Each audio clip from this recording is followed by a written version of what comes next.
My boyfriend of 7 years doesn't want to marry me because I'm an immigrant. The truth is that I earn more money than him, and he can't accept that. I am a 29-year-old female who moved to the US 7 years ago as a graduate school student from Indonesia. I met my boyfriend May, 30, a few months after I moved, and we've been together ever since. My boyfriend is a US citizen. After I graduated, we had a serious discussion about where our relationship was headed. We sat down one evening, the atmosphere tense but hopeful. I made it very clear that I wanted to eventually get married and have children. It was important to me that we were on the same page about our future. My boyfriend echoed the sentiments, saying he wanted the same things. I remember asking him directly if he saw that happening with me because I didn't want to be in a relationship with no future. He looked me in the eye, told me he loved me, and reassured me that we were definitely headed in that direction. His words made me feel secure, and I believed we were on the same path. As of last week, we've been dating for 7 years. We've occasionally talked about marriage, usually during quiet moments on lazy Sundays or while sharing a bottle of wine on special evenings. Despite these conversations, we were both busy with our respective careers, so the timing never seemed quite right to take the next step. He was focused on his teaching, while I was deeply involved in my role at a tech company. Our jobs consumed a lot of our time and energy. However, recently, my company announced that there's a chance my department's work will be outsourced. This news hit me hard. Being on an H-1B visa as a temporary worker, this development meant I needed to start looking for a new job ASAP if I wanted to continue staying in the US. The uncertainty of my job situation added a layer of stress to my life. I knew I had to act quickly, as losing my job would jeopardize my ability to stay in the country, a place that had become my second home over the past 7 years. Last week, during our anniversary, I brought this up. We were having dinner at our favorite restaurant, celebrating 7 years together. The ambience was perfect, with soft lighting and a quiet corner table that allowed us to talk freely. As we enjoyed our meal, I gathered my courage and asked him if he thought it was the right time to think about getting married, as that would also help with sorting out my visa issues. I tried to present it as a practical solution, intertwining our love and future with the reality of my situation. He looked like he was about to vomit. His face went pale, and he avoided eye contact, staring down at his plate. After much prodding, he finally confessed that he wasn't planning on US getting married before I was able to get a green card for permanent residency in the US. His words felt like a punch to the gut.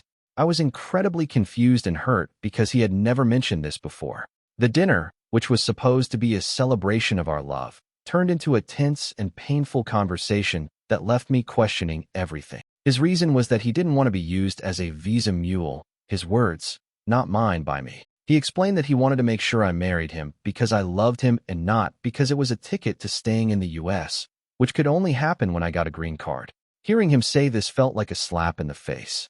It was as if he doubted my love and intentions despite our 7 years together. It took me a while to process what he said. I sat there stunned, trying to wrap my head around his sudden and shocking admission. The man who had always been my rock now seemed like a stranger, questioning the very foundation of our relationship. Desperately seeking clarity, I asked him if he'd be okay with moving to Indonesia with me if things didn't work out with my visa. His immediate refusal hurt even more. He flat out said he wasn't willing to move, highlighting how different our priorities were. I did not react well. The mix of betrayal, confusion, and hurt was too overwhelming. I felt my eyes well up with tears, and I knew I couldn't sit there any longer. I abruptly got up, mumbled something about needing air, and left the restaurant. I couldn't deal with what had just happened. The evening meant to celebrate our anniversary had turned into a nightmare, leaving me questioning everything about our future. I am still in disbelief. I started dating him because he was the kindest, most thoughtful, and generous man I'd ever met. From the very beginning, he was always there for me, whether it was helping me adjust to life in a new country, supporting me through the challenges of grad school, or simply being a loving and caring partner. He made me feel valued and cherished, and I believed we shared a deep and genuine connection. Now, I feel like I wasted 7 years. The realization that he doubted my intentions all along is devastating. While the visa issues are certainly a problem, I did not date him with the intention of making him my safety net. I loved him for who he was, not for what he could provide in terms of legal status. It hurts deeply to think that he saw me as someone who might use him just to stay in the US. I cannot believe that even after nearly a decade together, He doesn't know what kind of person I am. I've always been independent and hardworking, never relying on him financially or otherwise. I thought he understood and appreciated that about me. The fact that he could entertain such doubts after all this time makes me question everything about our relationship. It's a painful realization that despite all the love and memories we've shared, he never truly understood my character or my intentions. I feel like this relationship is possibly over, and it hurts. It hurts so much. Update. A few days back, I made a post about how my boyfriend of 7 years didn't want to marry me because I was an immigrant on an H-1B and he didn't want to be a visa mule. I've been on an H-1B visa for a bit more than 2 years now. Before that, I was on STEM OPT for about 3 years after grad school. Navigating the visa process has been incredibly stressful. I had terrible luck with the H-1B lottery, applying each year with increasing anxiety as my eligibility window narrowed. The competition was fierce, and each year, I faced the crushing disappointment of not being selected. Finally, in the last round I was eligible to apply, I got my H-1B visa. The relief was immense, but it had been a nerve-wracking journey up to that point. Securing the visa allowed me to continue my career in the U.S., but the process left me constantly aware of the precariousness of my situation. The experience underscored the importance of job stability and the ever-present risk of having to leave the country if things didn't work out. Getting PR in the U.S. is not easy. I know people who've been here for 15+ years who are still waiting for their PR. For those of you who DM me calling me a gold digger, you guys made me LOL. I am aware of the legalities around sponsoring a spouse for PR, including the financial aspect. It shouldn't have been a problem for the following reasons. I'm a STEM major who recently shifted into management. Over the years, I climbed the ranks through hard work and dedication, eventually landing a leadership role. I work for a large company where I manage a team of talented individuals and oversee significant projects. My career has been rewarding, both professionally and financially. I do quite well for myself, earning close to $300,000 a year. My boyfriend, on the other hand, is a dedicated teacher. He's passionate about his work and makes a meaningful impact on his students' lives. However, our incomes are not comparable. He earns around $60,000 a year, which is a respectable salary, but significantly less than mine. This disparity has never been an issue for me. I've always respected and admired his dedication to education and the positive influence he has on his students. Our different career paths and earnings have never affected my feelings for him or my commitment to our relationship. We've been living together for 6 years. We have a shared account to pay for expenses like rent and utilities that we both deposit a percentage of our salary into. The rest of our money goes into our own private accounts, and we don't manage each other's money. Because I'm pretty frugal, I've saved up quite a bit of money in the form of savings and investments. Over the years, I've been careful with my spending, always planning for the future. This financial prudence has paid off, allowing me to build a solid financial cushion. If my boyfriend was worried about the legality of sponsoring me financially for 10+ years, I would have happily discussed moving the money around to alleviate his concerns. In fact, I was even considering buying a house. We could have made that a joint ownership thing, strengthening our financial partnership and showing my commitment to our future together. The point is, we could have figured it out. There were plenty of options available that would have ensured we were both comfortable and secure. I haven't relied on him financially ever, and I didn't intend on doing that in the future. I've always been independent and capable of taking care of myself, and I would have continued to do so in our marriage. My financial stability was never in question, and I was ready to work together to address any concerns he had. I might not have considered everything, but you have to note that I thought about the marriage for visa thing very recently, only when the threat of possibly having to leave loomed over me. The idea of marrying for a visa had never been a significant part of my plans. My focus had always been on our relationship and building a future together based on love and mutual respect. It was only when my company's announcement about potential outsourcing came up that the reality of my visa situation hit me hard. This sudden threat forced me to consider marriage as a practical solution, but it was never something I had thought about in detail before. My intentions were never to use my boyfriend as a means to secure my stay. The thought only crossed my mind as a desperate measure when faced with the potential upheaval of my life and career. Regarding my situation back home in Indonesia, I come from a very religious and conservative family and had a horrible childhood.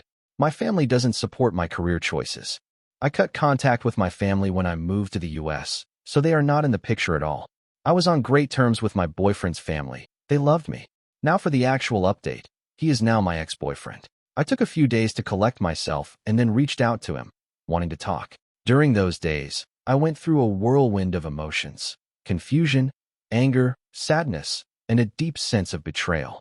I needed time to process everything, to think clearly about what I wanted to say and how I felt.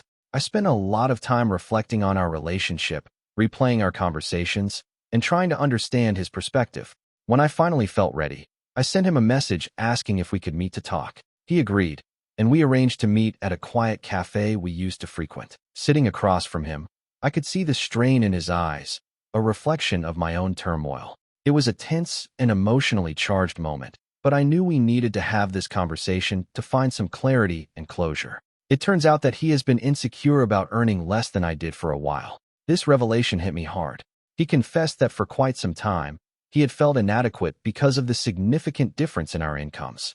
Apparently, his friends had been poking fun at our relationship, calling me the sugar mommy because I take care of most of the expenses. They made jokes and comments that undermined his confidence and made him feel less of a man. He never told me this until now. All those times I thought we were fine, he was silently battling these insecurities, feeling embarrassed and belittled by his friends' remarks. It hurt to realize that he had been carrying this burden alone, letting it fester and grow into something that could drive a wedge between us.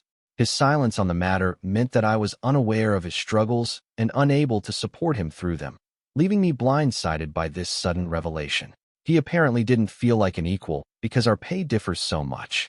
The disparity in our incomes had been a constant source of discomfort for him, making him feel less valued and inadequate. Over time, these feelings of inequality grew, and he started believing that I was only with him as a quick way to get permanent residency here. I was speechless.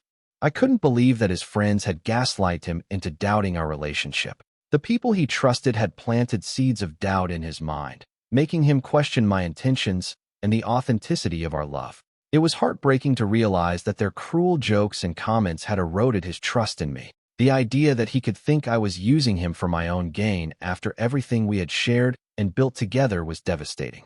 His friends' influence had poisoned his perception of our relationship, creating a chasm of insecurity and mistrust between us. I reminded him how he had supported me when I was in grad school. Back then, I was struggling financially, trying to make ends meet while focusing on my studies. He was my rock during those tough times. I brought up specific memories, like how he used to get me groceries when I had little money to spare. Every week, he would show up with bags of food, ensuring I had enough to eat, and never made me feel like a burden. I reminded him how he allowed me to stay with him rent-free in my last year of grad school. This generous act helped me minimize expenses so I didn't have to take out a loan. He knew how much I dreaded the idea of additional debt, and he opened his home to me without hesitation, providing a safe and stable environment where I could focus on my studies. I also brought up how he let me use his car when I was attending interviews. He understood the importance of those opportunities and wanted to ensure I had reliable transportation. He never questioned it or made me feel guilty. He simply handed over the keys, wishing me luck and believing in my potential. These acts of kindness and support were a testament to his love and generosity. I wanted him to remember how we had always been there for each other, how his selflessness had helped me through some of the most challenging times in my life. I hoped that reminding him of these moments would help him see that our relationship was built on genuine love and mutual support, not ulterior motives. I told him that he did those things because he loved me, and my taking on the majority of household expenses since I started working was my way of paying him back for all the things he did for me back then. I explained that I saw it as a way to balance the scales, to show my gratitude and appreciation for all his support during my grad school years. It was never about making him feel inferior or less capable. It was about showing him that we were a team and that I was just as committed to supporting him as he had been to supporting me. He said that he gets what I'm saying, but also that he didn't expect me to start earning more than him straight off the bat. His voice was filled with a mixture of resignation and frustration. He admitted that while he understood my intentions, the reality of our income disparity still weighed heavily on him. He had envisioned a future where he would be the primary provider, and my rapid career success had caught him off guard. It challenged his expectations and made him feel like he was failing in his role, despite all the ways he contributed to our life together. I could see the pain in his eyes, the struggle between understanding my perspective and dealing with his own insecurities.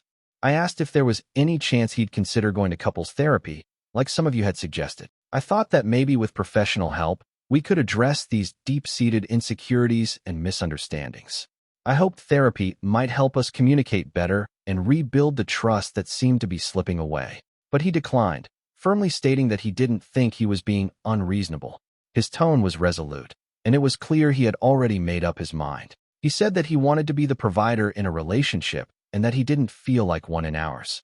This role was important to him, tied closely to his sense of identity and self-worth. He confessed that my higher salary made him feel inadequate, overshadowed, and less of a man. He couldn't reconcile these feelings, no matter how much I tried to reassure him. He went on to say that there was no going back from this unless I quit my job and found another that paid substantially less, which isn't going to happen. His statement was a harsh ultimatum that underscored the depth of his internal struggle. I was taken aback by the severity of his words. The idea of giving up the career I had worked so hard for, the financial independence I had achieved, was out of the question. It felt like he was asking me to sacrifice a part of myself to accommodate his insecurities, and I knew that wasn't a viable solution for either of us. The conversation left me feeling helpless and heartbroken. His refusal to seek therapy and his demand for me to change my career path made it clear that he couldn't see past his own fears and expectations. It was a devastating realization that our relationship might not survive this fundamental impasse. Well, long story short, we broke up. The decision was agonizing, but it became clear that we were at an impasse that we couldn't resolve. The breakup was heartbreaking for both of us, filled with tears, regret, and a deep sense of loss. It felt like the end of a chapter that had started with so much promise and love. His family is in disbelief. They had been very supportive of our relationship and had hoped that he would propose soon. They couldn't understand how things had unraveled so quickly, especially when they had seen us as a strong and loving couple. His parents and siblings, who had welcomed me into their lives and treated me like family, were shocked and saddened by the news. They reached out to me, expressing their disappointment and confusion, which made the situation even more painful. I've moved into an Airbnb for now. It was too hard to stay in the apartment we had shared, surrounded by memories of happier times. The temporary space provided a necessary refuge, a place to start picking up the pieces and figuring out my next steps. It's not easy. My company offered me a similar role in a different department. When the news came, it felt like a beacon of hope amid the chaos of my personal life. However, this role is based out of France, and there's a small decrease in pay. Despite the slight reduction in salary, the opportunity was too exciting to pass up. I've always dreamed about living in Europe, exploring new cultures, and experiencing life from a different perspective. I've accepted this offer. The prospect of starting anew in a vibrant and historic country like France was both thrilling and comforting. It gave me something positive to focus on during this challenging time. I've signed the relocation agreement, and the preparations for my move have begun in earnest. I'll move there in the next 8 to 12 weeks. This time frame gives me just enough time to wrap up my current responsibilities, say my goodbyes, and mentally prepare for this significant life change. While the transition will undoubtedly be bittersweet, it's a chance for a fresh start and new adventures. It feels like a much-needed reset button, an opportunity to rebuild my life on my own terms in a place I've always wanted to explore.